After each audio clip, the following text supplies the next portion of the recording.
Hello, in front of me I've got Xiaomi Redmi A1 Plus. In this video I'll show you how to manage Google Wallet.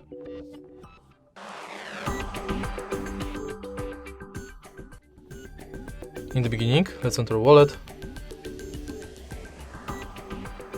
And as you can see from the homepage of this app, you can add payment card and passes like transport pass, loyalty and gift card. If you go to menu, you've got access to your Google account, all wallet tips,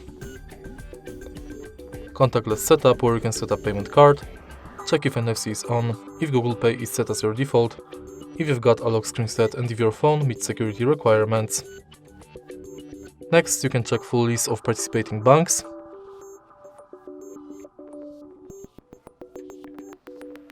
and manage your passwords in Password Manager. In your data in Wallet, you can manage payments data and passes data.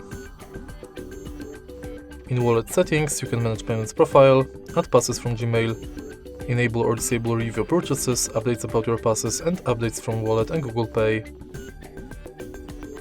In the end, you can go to help and feedback. And that's basically it. If you find this video helpful, please leave like, comment and subscribe.